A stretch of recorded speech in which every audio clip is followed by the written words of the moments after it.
Hello, friends. This is Dave Hurwitz, executive editor at ClassicsToday.com, here with random reviews from the Overflow room. All right, that wasn't a good one, but it'll do. Gets the point across. We're still talking about Liszt, our penultimate video. And oh, wow, look at what we have here. This is interesting. Andre Watts with Andrew Litton and the Dallas Symphony, doing the Liszt Piano Concertos 1 and 2 and the MacDowell Piano Concerto No. 2. This is really a fine disc. I actually got it more for the MacDowell than for the Liszt. Came for the MacDowell, stayed for the Liszt, right? It's really, really good. And Litton and Dallas were terrific. They were sort of starting then, I think. What year was this? Oh, gosh, who knows? I mean, it's in tiny, teeny print, which I can't see. And I'm not worrying about it. It's worth keeping on Telarc, the label that seems to have disappeared into the nether regions of the universe. Ugh. Oh, I love this disc. This is the Liszt Spanish album with Leslie Howard, part of his complete Liszt edition. And I got it back before the big box came out because it has the Grosse Konzertfantasie über Spanische Weisen, 19 minutes. And La Romanesca, the first version, the Rhapsody Espagnole, which is fabulous. La Romanesca, second version. Feuilles Mortes, Élégie d'après Soriano, Dead Leaves, aren't those fun? And finally, the Rondo Fantastique sur un thème espagnol, El Contrabandista. When was the last time you heard that? Wow, baby. Oh, this was fun. This was just so much fun. I have it on my iPhone. I play it on the train all the time. I mean, yes, the music is somewhat formless and full of flashy, virtuosity stuff that people think is shallow and empty, and I love it. It's fantastic. That's on Hyperion. And then we have, the Faust Symphony, another one. This one with Ataulfo Argenta. Yeah, and the Paris Conservatoire Orchestra. The performance itself is quite good. It does not have the choral ending. It has the orchestral ending. There's no choir here. It's in mono. I heard that there's an Argenta box coming from Australian Eloquence soon, which would be lovely. That will have like a lot of stuff that's not in the usual little tiny boxlet that Decca was pushing. That was mostly stereo stuff. So that will be nice to have back. This is on Decca. I assume it will be in it. It's the Japanese Decca issue, so you may not be able to find it. But, the sonics it's mono, and the orchestra is the Paris Conservatory, which I love hearing. They're kind of scruffy and it's just very enjoyable for some reason. I don't know. I mean, it's not a great performance, I think. It just isn't. But thank goodness it's there, just for fun. Then we've got this whole crazy twofer on Gigi Paranoia, aka Panorama. Let's see, we have Les Preludes and the Fantasia on Hungarian Folk Melodies. Oh, this is the Tchaikovsky, this is the Carillon List stuff that we've already talked about. That was on another DG twofer.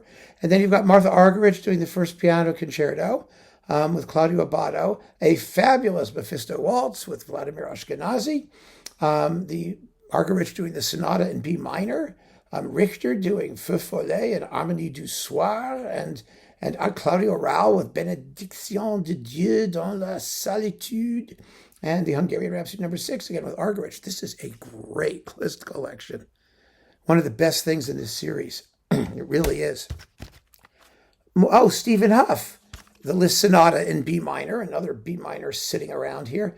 Very good performances on Hyperion, along with all kinds of other interesting things. The Ballade No. 1, the Chant de Croisée, which is very, very fine. This is a great performance. Ballade No. 2, also a wonderful performance. The Berceuse, Polonaise Mélancolique in C minor, and Polonaise No. 2. Really a beautiful collection. Wonderful collection. I remember Stephen Huff did a beautiful Liszt disc for Virgin Classics, one of their very first releases. So this was very, very nice to have. It's a keeper. Dinu Lipati doing Liszt Piano Concerto No. 1, Bartók Piano Concerto No. 3, Bach Piano Concerto No. 1 in D minor, with all kinds of other people accompanying, Edward von Beinum and Al Sermet and Paul Zacher. And oh yeah, he was amazing. Absolutely amazing. These were recorded in 1947 and 1948. Sonically, they are, but Lipati, you just have to collect Lipati because he existed. And thank God for that. The Dante Symphony with Daniel Barenboim and Berlin Phil. This was fun. This was actually pretty well done. And he plays the piano in the Dante Sonata as a not inconsiderable 16-minute and 18-second long filler. So this is on Teldec. And, the only thing about this performance is always with the Dante Symphony is that the first movement just isn't vicious enough. You just can't go crazy enough. It's the Inferno, for heaven's sake. And nobody really goes completely, totally bonkers, at least to my way of thinking about what bonkers means. But it's a good performance, so it was worth hanging on to. Liszt, Piano Concertos 1 and 2, Totentanz, Hungarian Fantasy, Philippe Entremont, yay, and Alexander Brailovsky on the Totentanz and he's doing on the Totentanz.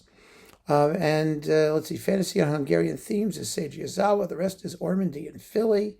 It's like all kinds of sort of mixed up on the back here. But it's a terrific Liszt collection. It really is. It was fun to hear. And Entremont, he's so underrated. Nobody gave him any credit. He became a conductor. He's still a conductor. Is he still in New Orleans? I don't know. He was for a long time. But he was a fine pianist, and he made beautiful recordings with Ormandy, and I grew up with him. So, it's not because I imprinted on anything. I don't imprint terribly well. I sort of like what I like it. But I didn't have this. This wasn't one of my imprint things. I got this later because I just liked Entremont. And I have the big Entremont boxes. There are 2 of them that Sony did. Maybe we should talk about them someday, except they're like hugely out of print.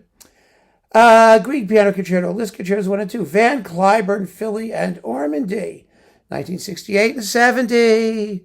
Cliburn was a thing.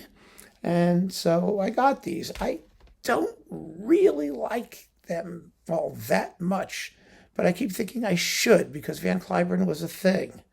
They're not bad performances. They're good standard romantic performances, but I miss the demonic element in the Liszt and the Grieg could have more snap and crisper rhythms but I hung on to it.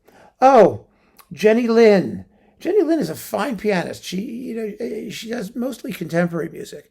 She's made a bunch of recordings for Steinway, and she did some stuff for Biss, really clever collections of small pieces. And she did the complete, oh my God, Arthur Schnabel piano works. This is the Liszt Sonata, very, very nicely performed, and the Schumann Fantasy, ditto. I think the Liszt is better than the Schumann, but it's on Sunrise Records, and she was quite young when she did this. Her outstanding recording so far, I think, is the Shostakovich Preludes and Fugues for Hensler, I believe it's on, and it's very, very fine.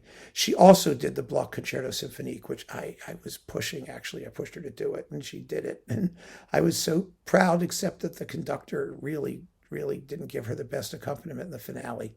If only it had been a little faster, you would have had a fabulous record. Anyway, Jenny Lin is worth hearing. So this you'll probably never find. God knows. Okay. Oh, well, that's it. That's it for this pile. We have one more pile to go. I'm sorry. I'm all lined up and ready to rock because there's something very interesting to conclude Liszt. I think we can talk about something that will really, really give you some, especially you piano people, something to think about. So keep on listening, friends. Thanks for joining me. Take care.